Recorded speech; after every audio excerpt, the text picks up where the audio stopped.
Hello and welcome to the CSS Final Exam instructional video. Congratulations on getting to this point. In this video, we will help guide you to your final exam. Watch this video completely before continuing to the next step.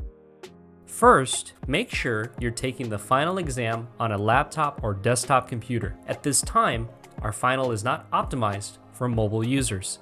Next, click on the link in the email you received. This will bring you to our website. Please log in on the upper right-hand corner of the screen with the temporary username and password provided in the email. Once you've logged in, the page will reset.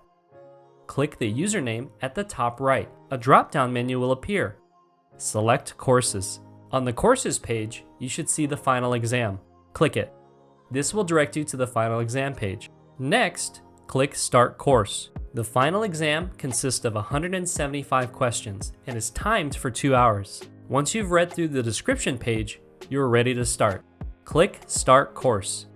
There are 25 questions per page. Remember, you do not have to save the answers for every page. Simply select the next page to continue. If you get stuck on a question, write the number down and proceed with the rest of the final. You will be able to go back within the 2 hours and revisit the flag question.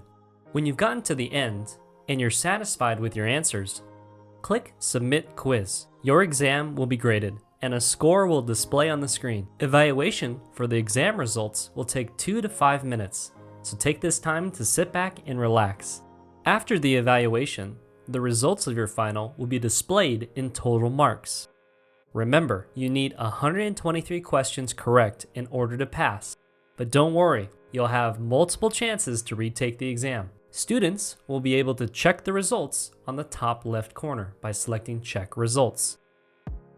From this page, you'll be able to print as well. If a student does not pass the final exam, a message will be displayed. You'll be able to retake the exam by selecting Retake Quiz in the bottom right. Passing students will be prompted with additional steps. Our admissions team will reach out to the students within 24 to 48 hours with their evaluation results. Once you've passed, you'll receive a certificate of completion in the mail and an email with the next step. Make sure to reach out to Catherine in the office if you've had a change of address.